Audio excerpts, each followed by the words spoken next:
WNBA star Sophie Cunningham announces personal plans after making career intentions clear. Coming into the off-season, the Indiana Fever got only 3 players secured for next season, and Sophie Cunningham isn't one of them. And she knows that. "Technically, I'm not signed to Indiana," she said. And while she's interested in returning to play with the most resilient roster, but she will listen to other offers. But this time, signing her won't come easy. When Sophie came to Indiana as part of a 4-team trade, she was on a $100,000 contract. In just 1 year, though, her net worth skyrocketed.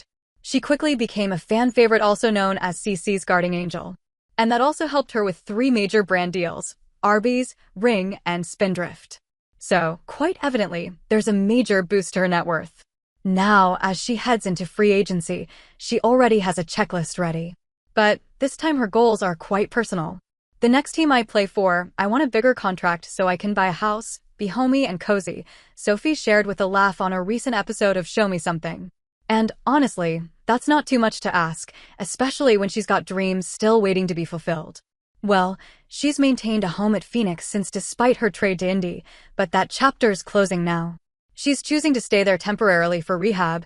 She's no longer planning to have a permanent residence in the city. "Like, I'm still going to be around because I'm going to do the majority of my rehab out here, but like living here and like having a place here, no." It's kind of sad, like a chapter ending, but I'm excited for it. "It's been fun, so she shared in an earlier episode of her podcast. Now, Indiana Fever guards got plans to maintain a triangle between Phoenix, Missouri, and Florida. In fact, she's already considering buying a house in Florida. "I have clothes and stuff everywhere at this house. I have clothes and stuff everywhere in the Indiana house, stuff in my parents' house, about to buy a house in Florida. My life is fun," Cunningham said.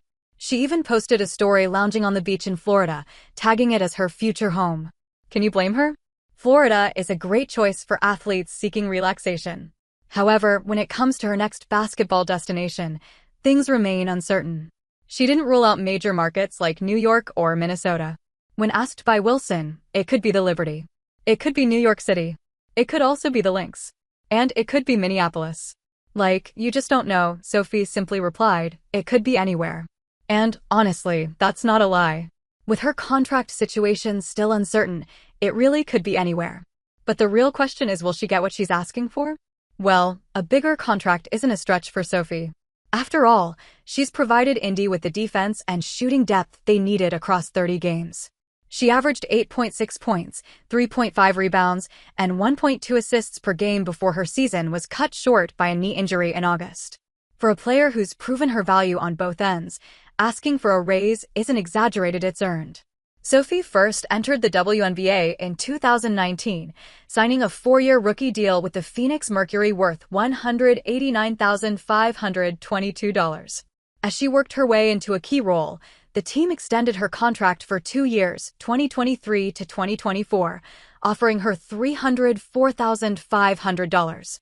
But this year, with Indiana, she made just around $100,000, significantly less than her average salary of $152,250 in her previous deal. So yes, she deserves that bigger contract, and as per the latest discussions, it might be coming her way soon. How will Sophie get a bigger contract? As per the latest CBA negotiations, the players' union and the league have finally made some progress. The league reportedly countered with an offer of a supermax salary nearing $850,000 and a veteran minimum of $300,000.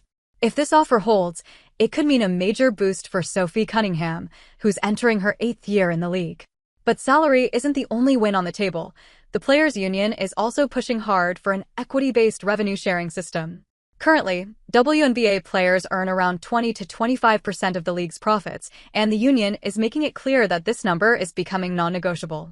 The players are really quite clear and laser-focused on what they're fighting for, and what they said a year ago was true 6 months ago, was true 6 weeks ago, 6 days ago, said Terry Jackson, the WNBPA's executive director.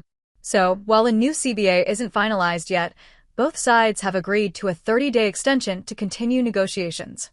That means bigger contracts are on the horizon. And for Sophie, the size of her next deal and who she signs it with will ultimately depend on how this CBA plays out.